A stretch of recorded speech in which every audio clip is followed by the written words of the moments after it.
Hamas നേതാവ് ഇസ്മായിൽ ഹനിയെ കഴിഞ്ഞ ദിവസം ഇസ്രയേൽ സംഘം കൊലപ്പെടുത്തിയതിന് പ്രതികാരമായി ഇസ്രയേലിനെ തന്നെ നേരിട്ട് ആക്രമിക്കാനുള്ള ഉത്തരവാണ് ഇറാന്റെ പരമോന്നത നേതാവ് ആയത്തുള്ള അലി ഖമൈനി ഇപ്പോൾ ഉയർത്തിയിരിക്കുന്നത്. ഒരു കാരണവശാലും ഇസ്രയേൽ ഇനി ഒരു നിമിഷം പോലും സമാധാനമായി മുന്നോട്ട് നീങ്ങാൻ പാടില്ല.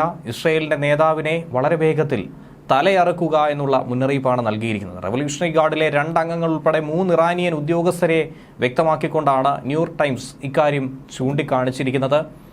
ഹനിയെ കൊലപ്പെടുത്തിയതിന് പിന്നാലെ ഇന്നലെ രാവിലെ ഇറാന്റെ സുപ്രീം ദേശീയ സുരക്ഷാ കൗൺസിലിന്റെ അടിയന്തര യോഗത്തിൽ ഖമൈനി ഇങ്ങനെ ഉത്തരവിടുകയാണ് ചെയ്തത്.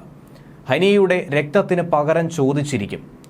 ആ പകരം ചോദിക്കേണ്ട കടമ തങ്ങൾക്ക് തന്നെയാണുള്ളത്. കൊലപാതകം നടന്നത് ഇസ്ലാമിക് റിപ്പബ്ലിക്കിന്റെ മണ്ണിലാണ്. അതുകൊണ്ട് തന്നെയാണ് പകരം വീട്ടാനായി തങ്ങൾ തന്നെ നേരിട്ടിറങ്ങുന്നതെന്നും വ്യക്തമാക്കിയിട്ടുണ്ട്. അതികഠിനമായ ശിക്ഷ ഏറ്റുവാങ്ങാൻ ഇസ്രയേൽ സ്വയം തന്നെ ഒരു വേദി ഒരുക്കിയിരിക്കുന്നു, അതിന് അവസരം സൃഷ്ടിച്ചിരിക്കുന്നുവെന്നാണ് പ്രസ്താവനയിലൂടെ ഖമൈനി വ്യക്തമാക്കിയിരിക്കുന്നത്. ഹനിയയുടെ കൊലപാതകത്തിൽ ഇറാൻ എത്രത്തോളം അതിശക്തമായി തിരിച്ചടിക്കാൻ കഴിയുമോ അത്രയധികം ശക്തമായി എല്ലാ ആയുധങ്ങളും ആയുധക്കലവറയൊക്കെ തന്നെ തുറന്നുകൊണ്ട് അതിനുള്ള എല്ലാ സജ്ജീകരണങ്ങളും ഒരുക്കിക്കൊണ്ട് മുന്നോട്ട് നീങ്ങുന്നു എന്നാണ് മനസ്സിലാക്കാൻ കഴിയുന്നത്. ഇറാൻ ഉദ്യോഗസ്ഥർ പറയുന്നതനുസരിച്ച് ഇതുവരെ പ്രതീക്ഷിക്കാത്ത രീതിയിലുള്ള തിരിച്ചടിയായിരിക്കും ഇനി നേരിടാൻ പോകുന്നതെന്നാണ് സൂചന.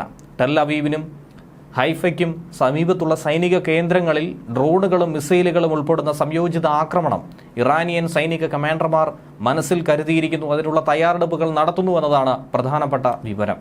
ടെൽ അവീവിനെ തകർത്ത് നാശമാക്കുക, നിലംപരിശാക്കുക എന്ന ലക്ഷ്യം തന്നെയാണുള്ളത്. അതോടൊപ്പം ഇസ്രയേൽ ഭരണാധികാരിയായ ബെഞ്ചമിൻ നെതന്യാഹുവിന്റെ തലയെടുക്കുക എന്നുള്ള പ്രധാനപ്പെട്ട ദൗത്യവും അവരുടെ മുന്നിലേക്ക് നൽകിയിട്ടുണ്ട്.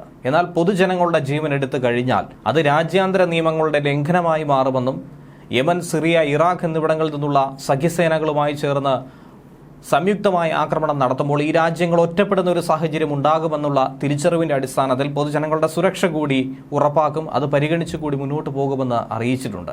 അങ്ങനെ ഒരു ഏകോപിത ആക്രമണത്തിൽ തന്നെയാണ് ഇറാൻ മുന്നോട്ട് നീങ്ങുന്നത്. ഇറാന്റെ തലസ്ഥാനമായ ടെഹ്റാനിൽ മിസൈൽ ആക്രമണത്തിലാണ് കഴിഞ്ഞ ദിവസം ഹനിയെ കൊല്ലപ്പെട്ടത്. ഇറാന്റെ പുതിയ പ്രസിഡന്റ് മസൂദ് പെഷ്കിയാന്റെ സ്ഥാനാരോഹണത്തിനായി ഹനിയ എത്തിയതായിരുന്നു ഇറാനിൽ. അവിടെ വച്ചാണ് ഹനിയെ കൊലപ്പെടുത്താനായി ഇസ്രയേൽ തിരഞ്ഞെടുത്ത സമയവും. അത് വളരെ മോശമായി പോയി എന്നാണ് പലരും വിമർശിക്കുന്നത്. ടെഹ്റാന്റെ വടക്ക് ഭാഗത്ത് അദ്ദേഹം താമസിച്ച വസതിയിലേക്കാണ് ഇസ്രയേൽ വ്യോമസേന ഇങ്ങനെ ഒരു മിസൈൽ വർഷണം നടത്തിയത്.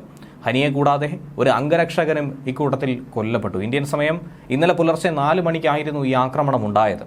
ആക്രമണത്തിന് പിന്നിൽ ഇസ്രയേലാണെന്ന് ഹമാസ് ശക്തമായി തന്നെ ആ സമയം മുതൽ ആരോപിക്കുകയാണ്. മറ്റാരും ഇങ്ങനെ ഒരു ആക്രമണം നടത്താനായി മുതിരില്ല. ഇതിനുള്ള പ്രധാനപ്പെട്ട കാരണം അത് ഇസ്രയേലാണ്. ചതി നിറഞ്ഞ സയനിസ്റ്റ് ആക്രമണത്തിലാണ് ഹനിയ ഇങ്ങനെ കൊല്ലപ്പെട്ടതെന്നും പ്രസ്താവനയിലൂടെ പറയുന്നു.